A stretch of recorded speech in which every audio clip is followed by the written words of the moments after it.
खैरियत से है। आज जो है हम अपने रूफटॉप जो है फॉर्म पे मौजूद है, जो कि शौकिया हमने स्टार्ट किया हुआ है।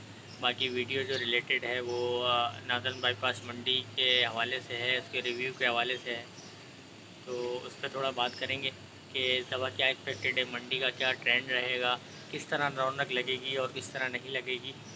तो ये है कि नादन बाईपास मंडी जगह बहुत अच्छी है, बड़ी खुली जगह है और रोड वहाँ पक्के हैं, मतलब गाड़ियों वगैरह के लिए, जो कि सराफकोट मंडी पे गाड़ियों के लिए मुश्किल होती थी, रोड वगैरह पक्के नहीं थे। तो यहाँ पर ये है, जगह भी बड़ी है, तो ये थोड़ा इसका प्लस पॉइंट है। बाकी ये है कि इसके अलावा थोड़ा सा ये है कि सराफकोट मंडी क्योंकि हम बचपन से जा रहे हैं, ठीक है, और वो तो मतलब ये है कि उससे मोहब्बत है। तो सराफकोट मंडी वाला माहौल तो वो मैं समझता हूँ कि नहीं हो पाएगा, क्योंकि मंडी थोड़ी सराफकोट शहर के साथ है।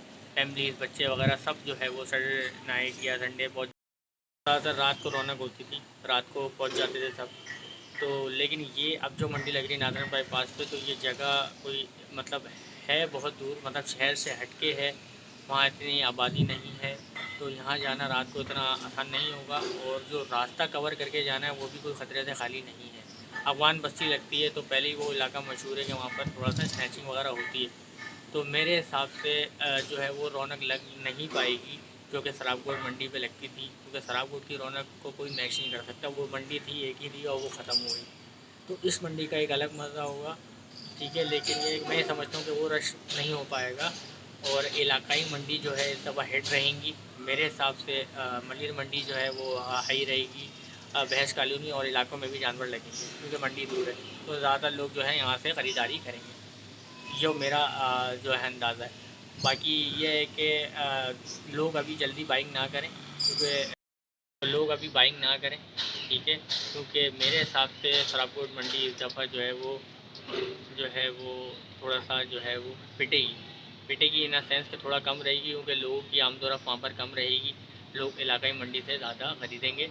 तो इंशाल्लाह सबको अच्छा जानवर मिल जाएगा सराफकोट मंडी से, बशर्ते ये है कि वो ज़्यादा जल्दी ना करें बाइंग में और थोड़ा इंतज़ार करें, क्योंकि मंडी का ट्रेंड अभी इसका किसी को भी नहीं पता। जब जानवर आ जाएगा मंडी में तो पता चलेगा कि रश है नहीं है, क्या रेट है, क्योंकि डिमांड सप्लाई का रूल है।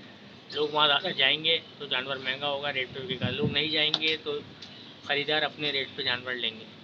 तो ये मेरा जो है वो प्रेडिक्शंस है नॉर्दर्न बाईपास मंडी के हवाले से। बाकी आप कमेंट करके बताएं कि क्या एक्सपेक्टेशन है, मंडी कैसी रहेगी, आप रहेगी इस साल, आपको क्या लगता है, तो ये कमेंट में मुझे ज़रूर बताएं। बाकी मेरे चैनल को लाइक, सब्सक्राइब, फॉलो ज़रूर करें, इस तरह साथ देते रहें गाइस। आज के लिए इतना ही, थैंक यू, अल्लाह हाफिज़।